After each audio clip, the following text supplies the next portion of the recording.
अच्छा, उन्हें हमारी भाषा समझ में नहीं आती, हमें उनकी नहीं आती। भगवान की बड़ी कृपा है, तो वो हमारे मुंह की तरफ देखते हैं, हम उनके मुंह की तरफ देखते हैं। बाहर में जाओ, लोग हमसे कहते हैं आप अंग्रेजी सीख लो, हम कह देते इनसे कहो हिंदी सीखें। कौन सा हमें खुजली मची, आशीर्वाद तो इन्हें लेना है। और जहाँ एक दो को चमत्कार दिखाओ, एक आध नाम बताओ, तो उतना ही में पगले आ जाती। तो फिर पीछे पीछे घूमते हैं। Only 5 minutes you give me my meeting for please please please I request Gurudev I request only 5 minutes meet for you। ठटरी के भरे। तो हमें बड़ा मजा आता है कि देखो प्रभु तुम्हारी माया, विदाउट अंग्रेजी के भी साले अंग्रेज पागल हैं। इसी को तो हनुमान जी का जलवा कहते हैं। अब हमें कई बार ये समझ नहीं आता वो उल्लू है कि हम उल्लू हैं। लेकिन धन्य हनुमान जी, बताओ बिना अंग्रेजी के कई देश नापे आए, 3 देशों के प्रधानमंत्रियों से मिले आए। हम ऊपर देख देख के कई बार सोचने लगते, जब तक बिके न थे कोई पूछता ना था, तूने खरीद कर अनमोल कर दिया है? भगवान जब अपना बना लेते हैं तो भगवान की एक आदत है, जीव की गति जब भगवान की तरफ हो जाती। देखो हम लोग सब जीव हैं और भगवान हम सबके परमात्मा हैं, जीवात्मा के मालिक परमात्मा हैं। और जब जीवात्मा का मुख परमात्मा की तरफ हो जाता तो वह जीवात्मा तो धन्य हो ही जाती, उस जीवात्मा का जीवन भी धन्य हो जाता जो भगवान की तरफ हो जाता है। दूसरी बात सुनो,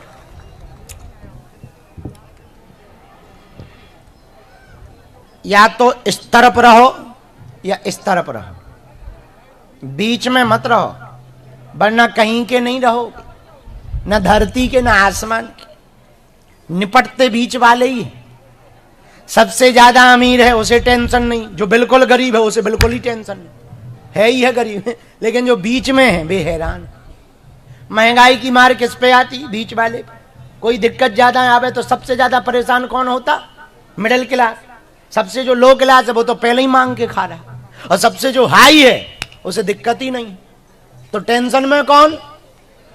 तो या तो तुम इधर रहो या इधर रहो, बीच का बीच बहुत खतरनाक होता है। एक तरफ रहो, यही हम कहना चाह रहे। या तो तुम केवल संसार के रहो या केवल परमात्मा के रहो। केवल संसार के रहोगे तो बहुत बढ़िया, और केवल परमात्मा के रहोगे तो और बढ़िया। पर यदि तुम बीच के बीच रहोगे, बिंदु दोनों तरफ ले रहा है मजा, कुछ इधर भी रहा कुछ उधर भी रहा, दास रघुनाथ का नंद सुत का सका, कुछ इधर भी रहा कुछ उधर भी रहा, तो गड़बड़ हो जाएगी। एक तरफ रहो, या तो उधर रहो या इधर रहो। इधर रहोगे तो उधर की टेंशन ना लेना, और उधर रहो तो इधर की टेंशन ना लेना। हमसे कोई पूछे कि दोनों संभल जाएं, ऐसा कोई रास्ता बताओ, तो हमें लगता है यदि परमात्मा के हो जाओगे, जगदीश के हो जाओगे, तो जगत भी तुम्हारा हो जाएगा। दोनों संभल जाएंगे। दोनों। एक वृंदावन में एक बहुत सिद्ध प्रसिद्ध संत है श्री नागरी बाबा। आहा, नागरी बाबा एक राजा के यहां पर कार्य करते थे। अचानक वैराग्य जागा। नागरी बाबा ने वैराग्य जागते ही राजपाट त्याग कर, राजकार्य त्याग कर तुरंत श्री ठाकुर जी के धाम में वृंदावन में जाकर बस गए। उसी समय उनके राज्य में जहां वो रहते थे अकाल पड़ा, भयंकर परेशानी आई। तो राजा ने मंत्रियों को भेजा कि अब कोई यदि बचा सकता है इस मुसीबत से तो केवल नागरी बाबा बचा सकते। तो मंत्रियों ने आकर कहा कि राजा ने विशेष प्रार्थना की, रिक्वेस्ट की कि 2 दिन के लिए आप चलो और घर साम्राज्य को जरा ठीक कर दो, आपके अलावा कोई ठीक नहीं कर सकता। तो बाबा ने कहा ठीक है। बाबा ठाकुर किशोरी जी के दर्शन करने के लिए बरसाने में गए। बोले हम प्रणाम करके आ रहे हो, चल रहे। जैसे ही दर्शन करके लौटे, झाड़ू लगाने वाली ब्रिज की एक देवी, ब्रिज की एक माता जी थी, वो झाड़ू लगा रही थी। झाड़ू लगाते लगाते बाबा वहीं से निकले। उसने तुरंत कहा ए बाबा एक तरफ हट, एक तरफ हो जा, एक तरफ हो जा। एक तरफ हो जा। ये 3 बार शब्द कानों में गूंजे, बाबा समझ गए क्या बढ़िया सूत्र दिया है। उधर जाएंगे तो उधर के नहीं रहेंगे, इधर से भी चले जाएंगे, और यदि इधर रहे तो उधर से चले जाएंगे। इसलिए एक तरफ रहने में ही फायदा है। जब झाड़ू लगाने वाला कहता है कि एक तरफ रहना चाहिए, तुरंत नागरी बाबा ने राज्यपालों मंत्रियों से कहा, अब हम एक तरफ हो गए हैं, दोनों तरफ नहीं रहेंगे, आज से हम यही तरफ के हो गए, उस तरफ के नहीं रहेंगे। इसलिए मेरे पागलों, हम तुमसे भी प्रार्थना करना चाहें, यदि हम भगवान की तरफ हो जाएंगे, हम लोग सब जीवात्मा हैं, जीवात्मा जब परमात्मा की तरफ हो जाएंगे तो संसार भी सध जाएगा, जीवन भी सध जाएगा, जीवन का सुख भी मिल जाएगा और भगवान के भजन का सुख भी मिल जाएगा। यदि हम कहें कि हम संसार की तरफ हो जाएं, भगवान की तरफ ना रहें, तो क्या फायदा? बोले फायदा तो कुछ नहीं है, घाटा ही घाटा है। बोले क्या घाटा है? बोले घाटा ये है कि हाथ, संसार भी तुम्हारे हाथ से जाएगा और परमात्मा भी हाथ से जाएंगे। पर यदि परमात्मा की तरफ हो गए तो संसार भले ही पीछे ना पड़े, पर परमात्मा की यदि तुम पर कृपा हो गई तो संसार के बारे में जान लोगे। और सुनो, जादूगर का जादू तब तक प्रभावी है जब तक जादू का पता नहीं कि भाई ये सांप कैसे बना देता, पंछी कैसे निकाल देता, ये कैसे सिक्का 1 के 2 बना देता। और जिस दिन पता चल जाता उसी दिन जादू के प्रति रुचि खत्म हो जाती। अरे देख लिया, अंदर छुपा के निकाल देता है, तो हमारी कोई रुचि नहीं है, हमने पता चल गया ये यहां पर पंछी फंसाए हुए, निकाल देता है। जादूगर का जादू तब तक जादू है जब तक जादू का भेद नहीं खुला। वैसे ही संसार तब तक तुमको अद्भुत लगेगा जब तक संसार का भेद नहीं खुला, और परमात्मा को जान लेने के बाद संसार का भेद खुल ही जाता है तो संसार नीरस लगता है, केवल भगवान ही सच लगता है। इसलिए गोस्वामी जी ने भी कहा, भगवान शंकर ने भी अपनी वाणी से कहा, उमा कहूं मैं अनुभव अपना, सत हरि भजन जगत सब सपना। उमा, ये संसार सागर के लिए एक बात हम कहना चाहते। बोले क्या? क्या स्वामी जी? बोले उमा कहूं मैं अनुभव अपना, मेरा अनुभव है, बात नहीं कह रहे, कथा नहीं कह रहे। बोले क्या?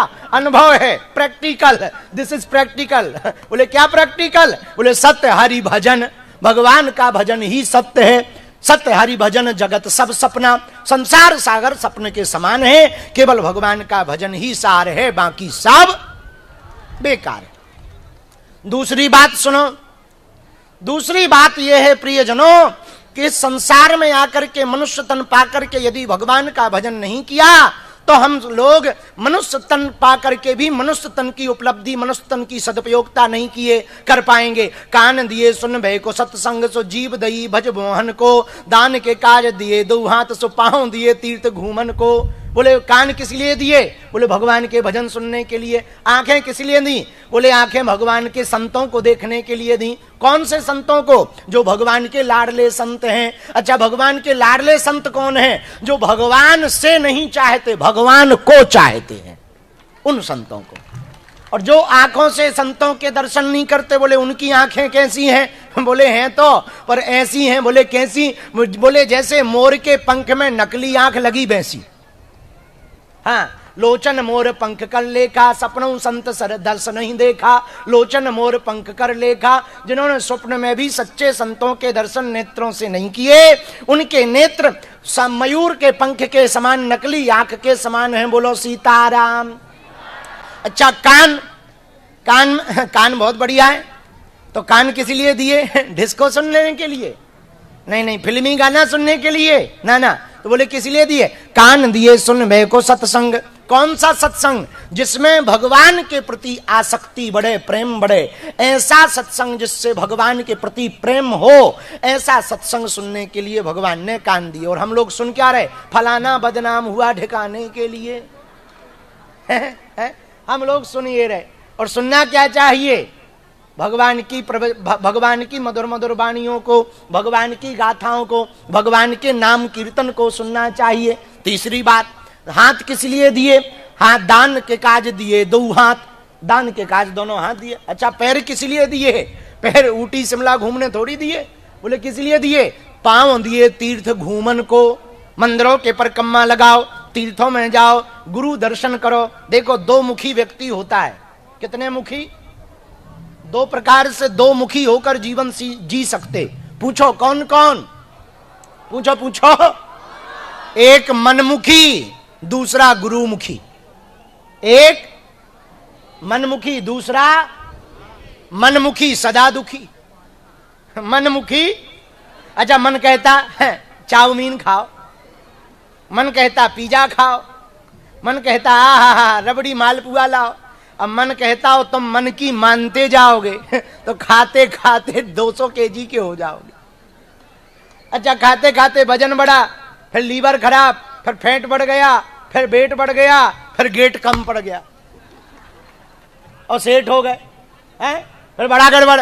तो मनमुखी होने के कारण देखो हो गई गड़बड़। मन तो कहता है खूब चाय पियो, पर ज्यादा चाय पीने से भी भूख मर जाती है, नींद छूट जाती है, तो खराब होती है। पर मनमुखी होने का यही अपराध है कि ज्यादा मनमुखी होना ठीक नहीं है। अच्छा एक होता गुरुमुखी। गुरुमुखी क्या? बोले मनमुखी से मनमुखी सदा दुखी, गुरुमुखी सदा सुखी। अब तुम निर्णय लो दुखी रहना है कि सुखी रहना है। और मन कैसा है? मन तो कहता है एकदम सो, कौन काम करे, सोते ही रहो, पड़े ही रहो। अच्छा विचार करो, पड़े ही पड़े काम चलेगा क्या? बोलो बोलो बोलो बोलो, अरे जोर से बोलो, पड़े ही पड़े काम चलेगा क्या? तो मनमुखी है खराब के नहीं है? तो कौन सा बढ़िया है? गुरुमुखी। मनमुखी खराब है, गुरुमुखी ठीक है। बोलो सीताराम, जोर से बोलो। तो दो प्रकार से जीवन जी सकते, मनमुखी, गुरुमुखी। अब आज तुम्हें निर्णय लेना है कौन सा मुखी रहना है। एक और होता है पड़ोसी मुखी, एक ये भी है। अब इनकी तो बात ही अलग है, भगवान इनका भला करें। ये भी गजब के ही लोग होते हैं, पर भगवान उनका भला करें। इसलिए गुरुमुखी होने वाला साधक सदैव प्रसन्न रहता। हम सब जीव हैं, भगवान जीवात्मा, हम सबके परमात्मा हैं, स्वामी हैं। भगवान से प्रार्थना करनी चाहिए, हे प्रभु हमारी बाहें को पकड़ लो, सदा सदा हम आपके चरणों में रहेंगे। और हम आज आए हुए इस भिवंडी के मठ पर, बागेश्वर बालाजी सनातन मठ पर, श्री बागेश्वर धाम बालाजी सनातन मठ, यह महाराष्ट्र का, यहाँ पर आए हुए सभी प्रियजनों को हम यही कहेंगे। हम ज्यादा कुछ तो नहीं कह सकते, पर बद्रीनाथ की साधना के बाद यही प्रार्थना करेंगे, भैया आप सबकी बाहें सदा सदा के लिए हमारे बालाजी पकड़ ले, सदा सदा के लिए आप बालाजी के हो जाओ, बालाजी आपके हो जाएं। बोलो सीताराम, जोर से बोलो और जोर से बोलो। बागेश्वर धाम की, सन्यासी बाबा की, दादा गुरुजी की, श्री चमीटा वाले बाबा की। तो कौन कौन जीवन भर के लिए बालाजी का होना चाहता? कच्चा या पक्का? जोश में या होश में? सोच लो। पक्का? पक्का, बहुत बढ़िया। और पीछे वाले तुम लोग हमें दिखाई पड़ रहे हो, तो बालाजी के होना चाह रहे, बदल तो नहीं जाओगे हैं, बिगड़ तो नहीं जाओगे? पक्का? चलो तो हम भी वचन दे रहे, तुम्हारी समस्या हमारे बालाजी की हो जाए।